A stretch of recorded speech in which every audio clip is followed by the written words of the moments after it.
Nongeye kubasuhuza mugire igitondo cyiza, umunsi mwiza, nk'uko nabibasezeranyije ku munsi w'ejo ko tuzajya twigira aha ngaha kuri YouTube channel uko twabyaza umugano umusaruro ndetse tukaniga birambuye ku byerekeye umugano. Ndashaka kubereka uko tuwukoramo, ibintu dukoramo. Urabona aho ngaho hari intebe zitangiye ariko zitarasozwa, gutunganya udukoresho, imigano niyo ngiyo ubonye.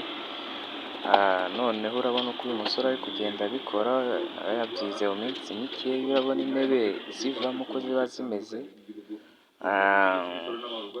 nk'uko natangiye mbereka nyine intebe zitararangira, dore ni izo ngizo, ni gutyo umuntu azikora. Urabona ndimo kuzikora, ariko hano ntiwamenya ibyo ari byo itarahagarara neza. Nzajya ngenda nkwereka step by step, uburyo uzamenya ko uzabona ko cyavuyemo intebe icyo ngicyo ubona ndimo gukora. Nibyo by'ibyo, urabona dukora turi benshi, wenda tuzagira n'igihe tubereka abakozi buri wese ari mu kazi ke, uruhande rwe, nabyo mubibone uko tuba dufatanyije. Urakoze cyane, komeza gukanda subscribe.